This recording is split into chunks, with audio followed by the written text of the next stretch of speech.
សម្ដេចមហាបវរធិបតីហ៊ុនម៉ាណែតនាយករដ្ឋមន្ត្រីនៃព្រះរាជាណាចក្រកម្ពុជាខ្ញុំ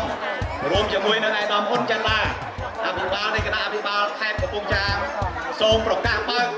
ព្រឹត្តិការណ៍លះហាលកំពង់ចាម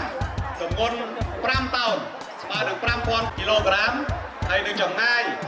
1200 ម៉ែត្រនៅលើទឹកដីខេត្តកំពង់ចាមដ៏អស្ចារ្យរបស់យើងចាប់ពីពេលនេះតទៅសូមអរគ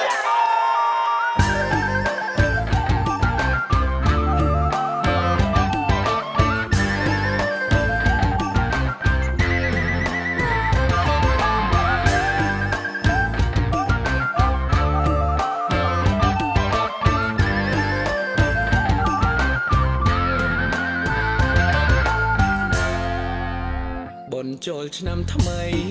ប្រុសស្រីនាំគ្នាទៅវត្តได้លេងទីងព្រាត់ចូលឈូងប្រជាប្រិយខ្មែរហើយចូលឆ្នាំនឹងពួកយើងគួរតែណាដែរទៅវត្តនេះស្រែជាមួយពុកម៉ែដូចរាល់ដងទៅវត្តពេលព្រឹកស្លៀកហូលផាមួងអាវផាយទឹកចិន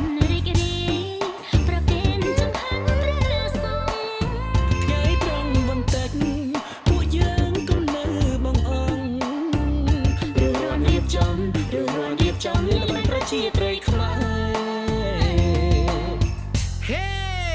ថ្ងៃរសៀលហើយមិនដែលតនំគ្រារងទួសំមិនសំយើងរងមកចូលកំពឹងទៅមកថ្លៃក្រោយលើដៃបងបាយសែនសំឡាច់ខ្ចង់អ្នកកុំធ្វើមកភ្លេចលេងរំជោគ